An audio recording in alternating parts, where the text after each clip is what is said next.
Fantasy Mania 2. The War on Valademkin City.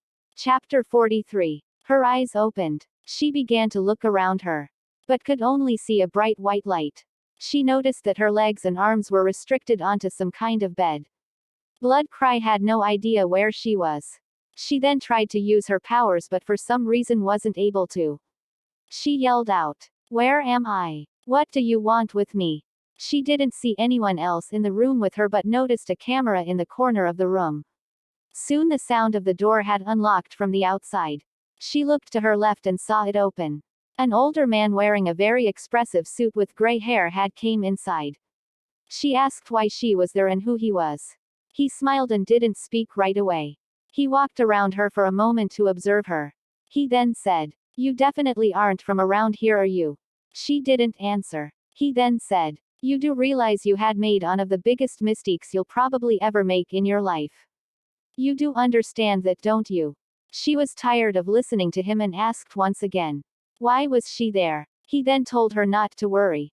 He said the only thing keeping her alive at the moment was that she had injected herself with the only vial of biotransparency tech ever made. And with that being said, she is now theirs to observe and monitor. He then said that she was willing to do something they wasn't able to do. And that was find someone brave enough to test it. She thought to herself that maybe this wasn't a good idea after all. He told her that she was their property now. And there was nothing she could do about it.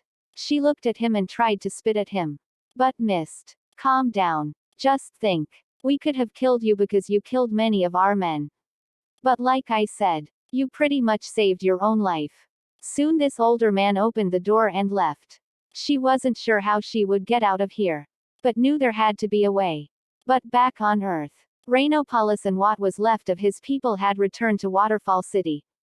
He told them that he had no negative feelings towards any of them for what they did.